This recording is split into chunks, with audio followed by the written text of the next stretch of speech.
parë, në momentin që këta sulmonin gjykatën kushtetuese, e cila ori një vendimarrje historike, të paktën për ne që merremi me këtë fushë historike, dhe sulmohej në mënyrën më absurde nga opozita që do të ishte krenare për punën që ka bërë, se funditet është dhe kontributi i saj në këtë situatë, në të krizë, realisht krizë shumë të rëndë të qeverisë të kryeministit Rama, edhe e sulmonin në mënyrë të pashpjegueshme.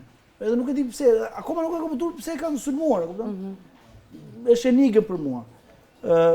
Unë e kuptoj që jo gjithë opozita, por një pjesë e drejtuesve ka një kompleks për të shprehur në favor të organeve të reja të drejtësisë, për të mbështetur ato në punën e tyre, dhe fakti është që kjo pjesë shumë e vogël e opozitës është pjesa drejtuese e saj. Kjo është më e dhimbshme dhe kjo tërheq zvarr të gjithë retorikën politike që ka opozita sot. Do ishte shumë herë më ndryshe opozita në rast se nuk do kishim këtë pengesë. Kjo është pengesë e jashtëzakonshme. Qytetarët shqiptar kanë mbështetje maksimale për organet e reja të drejtësisë. Dhe opozita duhet të ishte në këtë valë. Nuk mund të jetë opozita kundër kësaj vale. Kjo është e pashpjegueshme politikisht në shkencat sociale, në shkencat psikologjike, nuk arrin dot të shpjegohet. Për sa i përket protestës, patjetër që çdo protestë është shumë e mirë. Patjetër që i shërben demokracisë. Unë personalisht sa ka shërbyer deri tani protesta? Unë personalisht jam në një qasje tjetër. Në një vend që protestat i organizon opozita, nuk ka ndryshim.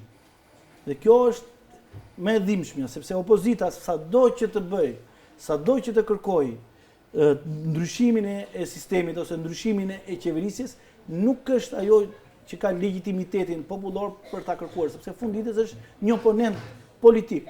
Kur ka protesta qytetare, të cilat nisin në funksion të urrëties së qytetarëve ose të mërzitjes së tyre ndaj klasës politike, atëherë ato janë gjithmonë shumë të suksesshme dhe ato sjellin realisht ndryshime. Dhe ne në Shqipëri kemi pas protesta të tilla. Pas protestën e studentëve, protestën e armëve kimike, protestën e rastit fatkeq kur një oficer policie vrau shtetasin Klodian Rasha, një të ri. Të gjitha këto protesta kanë rezultuar shumë suksesshme.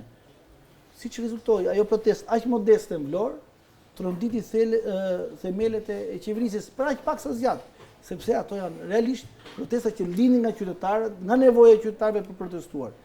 Opozita është për dhënë alternativë. Patjetër. Opozita është në një qasje tjetër, ka një detyrë dhe një rol kushtetues tjetër, të cilët ja kanë dhënë qytetarët shqiptar. Qartë. Indri, dua të diskutoj